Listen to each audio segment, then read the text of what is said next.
Hello everyone, starting with the name of Allah who is the most beneficent and the most merciful. I hope that you all are well and waiting for today's SST lecture.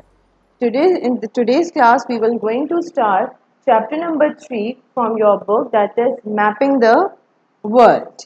You can find it on page number 18, and this chapter proceeds till page number 25. Right? What had been discussed in this, the introduction of the map, how the maps evolved, who was the first inventor of the maps, and then the parts of the maps. What is the map actually? It is the thing which directs you the direction, which tells you the direction. For example, if you are moving to some street, you need to know the map so that you know where the blocks are, where the houses are, bungalows are located, where the parks are located.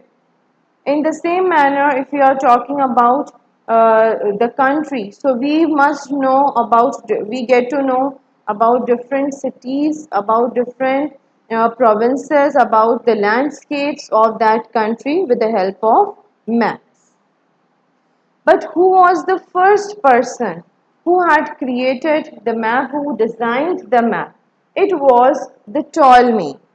He was an ancient Greek scientist that had evolved, that had formed the first ancient map in 150 CE. And which sort of the map he had designed, you can find on page number 18. This was the first ancient map that had formed by the Ptolemy. And why he designed this? Because at that time the Arabian traders, they used to do the trading through their sea routes, through the routes of their river, through the routes of the deserts.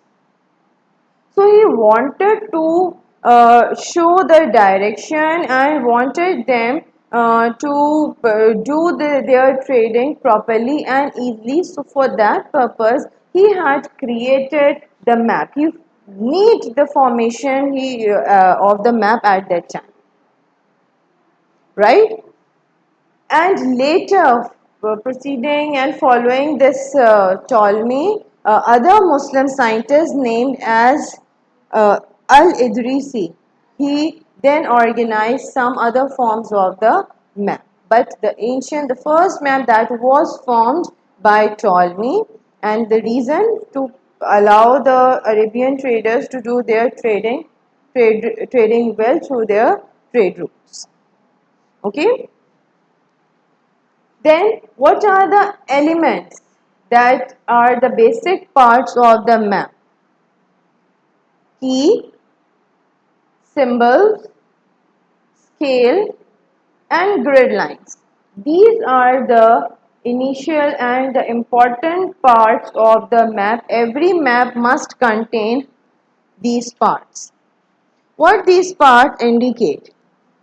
We use the key to highlight, for example, if we are forming the map of Pakistan. So we use the key to highlight either in the form of different colors. We use the keys to color it differently. It will be red, it will be blue, and we showed that red color will tell us the streets, blue color will tell us the oceans, waterlands, like this. So, and in the map we used to color, we used to highlight those parts, and if somebody reads the key, they get to know, okay, the red part is showing the street of this area, right? In the same manner, symbols. What are the symbols? We mostly use the symbols to show the landscapes. For example, if I want to show the mountainous area, so we use this type of the symbol. Wherever on the map these mountains have been located, it is showing that this is the mountainous area. We sometimes used to show it by showing aeroplanes, What the symbol of the aeroplane is showing, that over here the airport is being located. Okay, so different places throughout within the map shown by these symbols and the keys. What about the scale? A scale usually shows, it is an instrument for showing the measurement, and it mostly shows the area which is being covered by the specific place. Okay. For example, if the mountainous area covers 5,000 kilometer of the area, covering 5,000 kilometer of the area, but it is not possible to draw 5,000 kilometer of the measurement on the paper. So we use the scale to show this on the smaller value. If I say 1 centimeter is equals to 1000 kilometers, we select the scale in this manner. So it means 5 centimeter can show 5000 kilometers of the area. Right? So it is possible to draw 5 centimeter on the scale, on the paper, by using this scale. But it is not possible to draw this much area.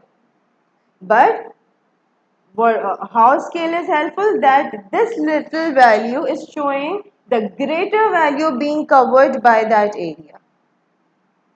Okay? So there are some smaller values of the scale, there are greater values of the scale. Obviously, how much smaller the value is showing the smaller area being covered by that place, and how much the larger value of the scale is showing that the greatest area is being covered by those places.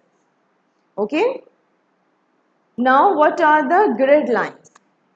Grid lines are the lines which divides the surface of the earth in this manner, which divides the area like this.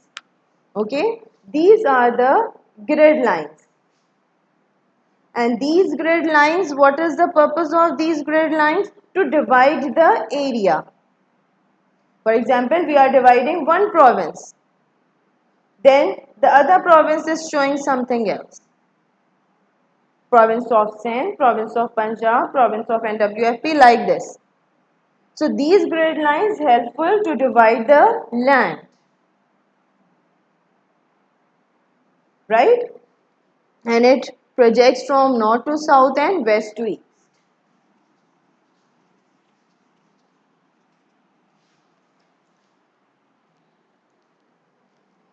As the grid lines are formed from this north to south and then from west to east. So obviously, where they coincide, they form a square. This is called as grid square. And the lines are called as grid lines. When these grid lines join together, the point where they are coinciding, they are forming the squares. And these squares are called as grid squares. What this grid square is showing? It is showing the particular physical feature, the physical place. It means that some physical place is being covered only in this area. The square is showing. And we can find the measurement of this through grid reference. Grid reference will going to show the measurement of this physical feature. Either it could be the rivers, river land, it could be the ocean land, it could be the mountainous area, it could be any street. But the one square is indicating only one part of the land. Understand? Now, how could we calculate the grid reference? You see, on page number 22, you can find the grid squares. Okay? The lines which are projecting from north to south, they are called as the vertical lines, I can say. They are called as northings. Grid lines which are projecting from north to south, they are called as northings, or you can say the vertical lines of the grid line or the grid lines, they are called as northings. And the lines which are projecting from west to east, or the horizontal lines, they are called as eastings. Okay, I am talking about the lines. Then when these lines coincide, see how they are forming the squares.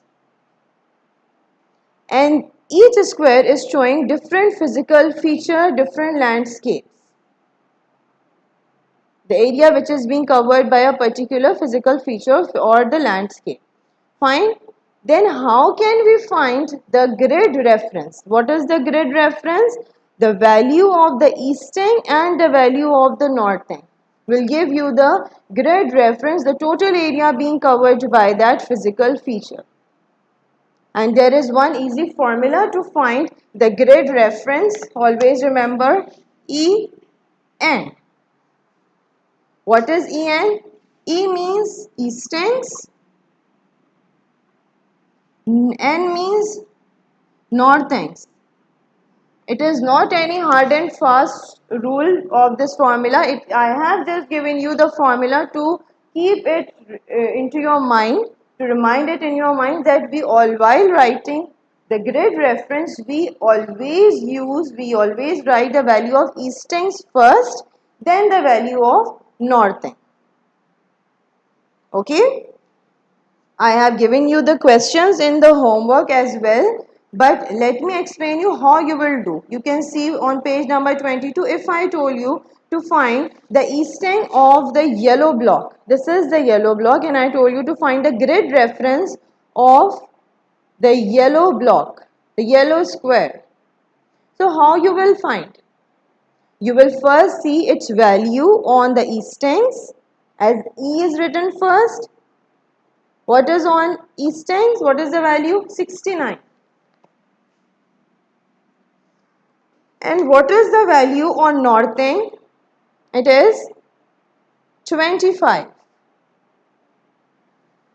So the value of northing written first. So this is the grid reference of a place. The place is not mentioned, they are just colored it with yellow. So the grid reference of the yellow block is 6925. The first value of the eastings, then the value of northings. Okay, in this manner you will going to find the grid references. Okay, and students, there are the lines of latitudes and the longitudes on the map, on the globe of the earth. These are the imaginary lines. This is the equator which divides the surface of the earth into two equal halves. And then there are the lines which are projecting from north to south. These lines are called as latitudes. And the lines which are projecting from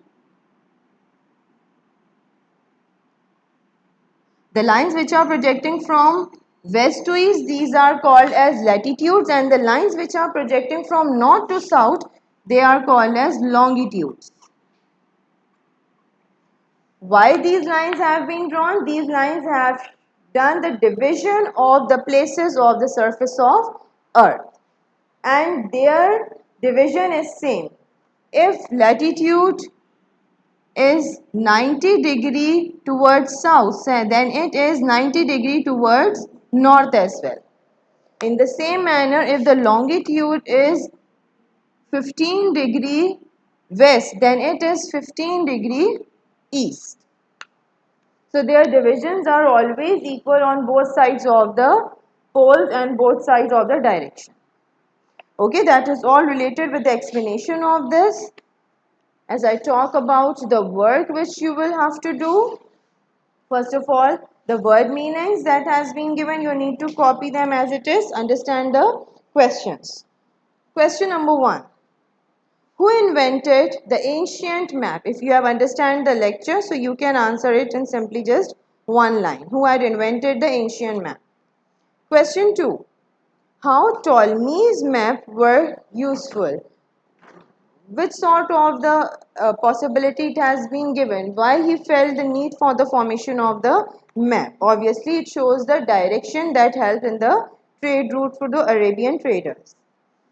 Then question 3, define symbol, key, scale, grid lines. Simply define them in just one line. Question 4, how are grid references used? Then question number 5. Look at the grid on page number 22 which I have shown you. You must keep that grid in front of you, and then you will answer the questions. What are the grid references for? The purple square, the brown square, the red square and the grey square. You will going to find in the same manner as I have done for the yellow one.